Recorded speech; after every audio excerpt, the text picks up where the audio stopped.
for the first time, numbers released today, the Romney campaign and the Republican National Committee raised more money, significantly more money, in fact, than Obama and the Democrats. The numbers in from May, $76.8 million. This is a graphic we have, boys. $76.8 million for Romney and the RNC, 59.2, $17.6 million more for Romney and the Republicans than Obama and the Democrats. And again, that's the first time that's happened, and it shows what inevitably happens, things that it's funny, all the political analysts talk about how much damage done to Romney in that campaign. Look, they all get behind him, and it doesn't make any difference how enthusiastic Rick Santorum or Newt Gingrich is. It makes no difference. Mm-hmm. They're behind him. That race is over. Republicans want to beat this guy. There's an enthusiasm gap still with Romney, no question, and that will hurt him. But he's got that problem no matter what. So a couple of things that I get out of this. Number one, the advantage that President Obama was supposed to have was money. Now, he crushed McCain in terms of money, and that helped him to win, obviously. It's a huge factor. Obviously, we talk about it on the show all the time.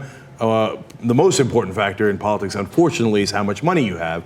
And as sitting president, President Obama was supposed to do better than Romney, and immediately that has been dispelled. And I've been saying all along, of course Romney's going to raise more money. Sitting president and comment, No, Wall Street is saying to Mitt Romney, what do you need, big guy? And you have to understand the context. This month, President Obama tried really, really hard. This month, meaning May, the month we're talking about, right? He went to fundraisers in New York. He went to fundraisers everywhere. He's here in early June. He's in Los Angeles. He's doing it again. And right before Wisconsin, he went to a big fundraiser in New York. He's been fundraising like crazy, and he still got blown out of the water.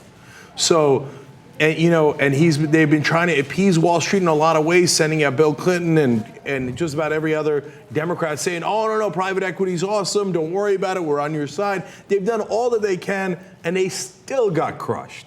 And we're just in May in terms of those numbers. So that is very bad news in terms of fundraising going forward. And then one other comical note here. The Mitt Romney campaign was bragging about how much money they got from small donors, meaning like grassroots. They're like, you know that 93% of the donors donated less than $250? I was like, wow, that's actually kind of impressive and surprising. And then you read the second part of the sentence. Those donations only accounted for $12 million out of the $76.8 million.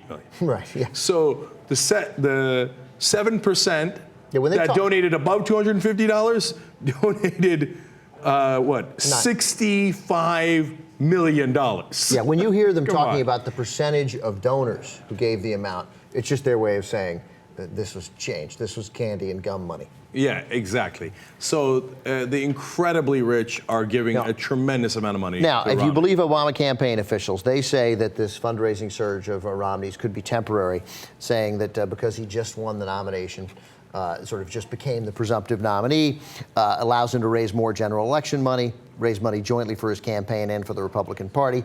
Obama officials pointing out that John Kerry experienced a similar surge in fundraising over President Bush in 2004. Nonsense. Now, is it true? Yes, when you first become the nominee, you do get a little bit of a bump. That part is true. But is it going to stick in this case in terms of it being temporary? No. And here's why.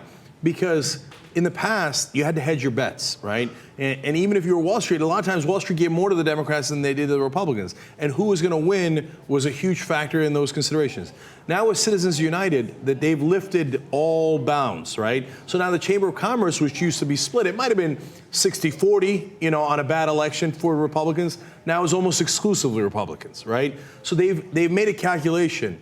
This is it. Push all in, right? And they're going all the Republicans. So, and look, on any given month, you might see that Obama technically raised more than Romney, but that doesn't include the super PACs. Yeah. This doesn't include the super PACs. This is without the super PACs. Okay. You add that, as it says here. What's more, Romney getting a significant boost from Republican-leaning super PACs, much more than Obama in what they're raising and what they've already spent. So let me give you two stunning facts about that. So number one, on the Republican side, hundreds of millions of dollars already raised on super PACs. President Obama's super PAC is still at only $10 million. In the super PAC world, that's comically low. That's like, 10 million? No, so it's a disaster, right? Now, the second fact. The Koch brothers say that they are going to spend $395 million in this election, okay? They doubled the amount that they were projecting to spend. What was the number again? It's about $395 million, okay? Just make it 400. Let's call it 400, okay? Let's round up here. Yeah. Okay. That is more than John McCain spent on the entire election in 2008, just from the Koch brothers.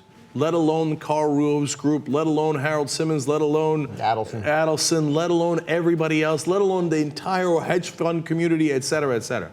They are going to swamp Obama with money. Now, Obama's going to have enough money to compete. He's going to meet the minimum threshold where he's able to get his message out, right? So he might still win. But it looks like right now there's going to be a giant money advantage to the Republicans. And as we saw in Wisconsin, that usually makes a difference.